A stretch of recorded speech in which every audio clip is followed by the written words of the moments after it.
Assalamualaikum class, I'm your science teacher, Ms. Aksa Tahreem. Today we will start our new topic, that is ear, that produce the sense of sound. So mention today's date 17 March 2026 and day Tuesday at the top of your page and start reading. Ears are the part of your body that take in sound and enable you to hear the world around you. Year या कान आपकी body का वो हिस्सा है, वो जितना भी sound, जितनी भी आवाज़ आपके या वॉइसेस आपके इर्द गिर्द, आपकी दुनिया में, आपके सराउंडिंग में जितनी भी हैं, वो उनको एक्सेप्ट करता है, वो उनकी साउंड को टेक इन करता है और आपको इस काबिल बनाता है कि आप उसको सुन सकें.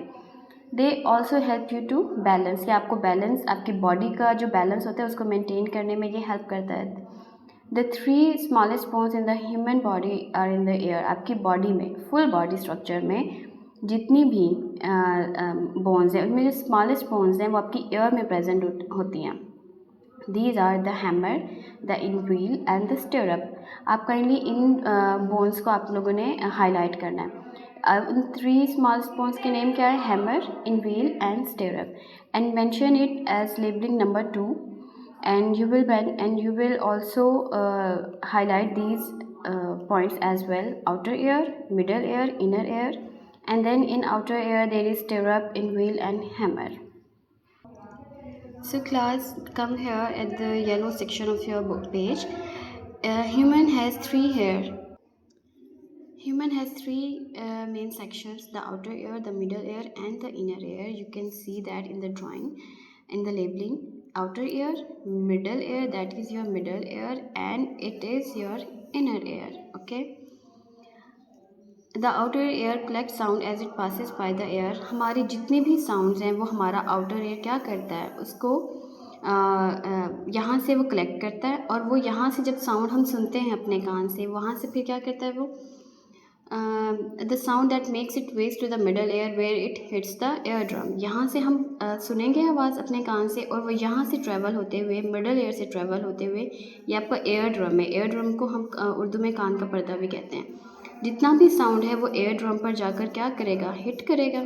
ठीक है, यहाँ से फिर नेक्स्ट स्टेप क्या है हमारा?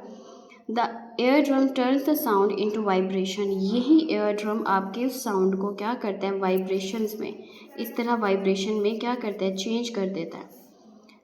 These vibrations move into inner ear where they send to the brain. और फिर ये वाइब्रेशन आपकी इनर एयर की तरफ मूव करती हैं, जहाँ से ये इनर एयर ब्रेन को मैसेज देता है कि ये जो वाइब्रेशंस हमारे पास आई हैं इसको क्या करें? उसको साउंड में चेंज कर दें.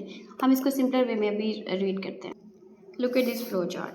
साउंड सबसे पहले एंटर होंगे आउटर एयर में. ठीक है, आउटर एयर से वो मिडल एयर की तरफ ट्रैवल करेंगी. ठीक है, मिडल एयर में वो क्या करती हैं? वो एयर ड्रम को हिट करेंगी. एयर ड्रम में वो साउंड जो सिर्फ एक साउंड की तरह आ रहा था यहाँ तक, एयर ड्रम में पहुँचते ही वो वाइब्रेशंस में चेंज हो जाता है. ओके, यहाँ वो वाइब्रेशन में चेंज होगा. वो वाइब्रेशन जब वो इनर एयर के पास, इनर एयर तक ट्रैवल करेंगी, इनर एयर उन वाइब्रेशन को, वो ब्रेन को मैसेज करता है कि इन वाइब्रेशन को साउंड में दोबारा कन्वर्ट कर दिया जाए.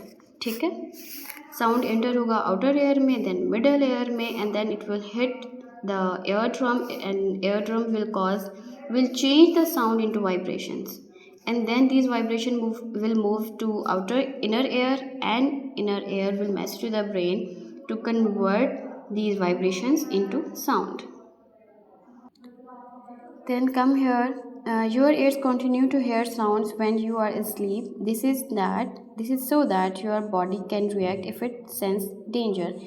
आप जब सो रहे होते हैं, आपकी जो बॉडी होती है, आपका ये जो हेयरिंग सिस्टम होता है, ये तब भी एक्टिव होता है, क्योंकि आप अगर खुदा ना खासा सोते हुए आपका जो हेयरिंग सिस्टम होता है वो एक्टिव इसलिए होता है कि अगर कोई डेंजर होता है या कोई डेंजरस साउंड आप तक आ रही होती है, या आपको फील होता है कि कुछ डेंजरस आपके सराउंडिंग में हो रहा है, तो आप जो है वो फ़ौरन एक्टिव हो सकते हैं. इवन आप जब सो रहे होते हैं तब भी आपके जो ब्रेन के पास है वो सेंसेस चली जाती हैं कि जो साउंड हमारे पास रिसीव हुआ है इट कैन कॉज डेंजर. सो आपको सोते हुए भी जो आवाज़ है वो क्लियर आपके जो है वो साउंड सिस्टम में आ रही होती हैं. ओके, यहाँ पे हमने एक लाइन रीड की अभी, they also help you to balance. कि इसका क्या मतलब है? कि जब हम अपने हेड को मूव करते हैं, बैकवर्ड, फॉरवर्ड और आगे पीछे जैसे भी, तब आपका जो ये इनर एयर होता है ना, इनर एयर में कुछ फ्लूइड्स होते हैं, वो फ्लूइड्स मूव करते हैं और वो फ्लूइड्स क्या करते हैं, आपके ब्रेन को मैसेज करते हैं कि आपका हेड मूव कर रहा है, आपकी हेड में सेंसेशंस हैं या उसमें मूवमेंट है, तो आपने अपनी बॉडी की जो मूवमेंट है उसके अकॉर्डिंग करनी है आपकी।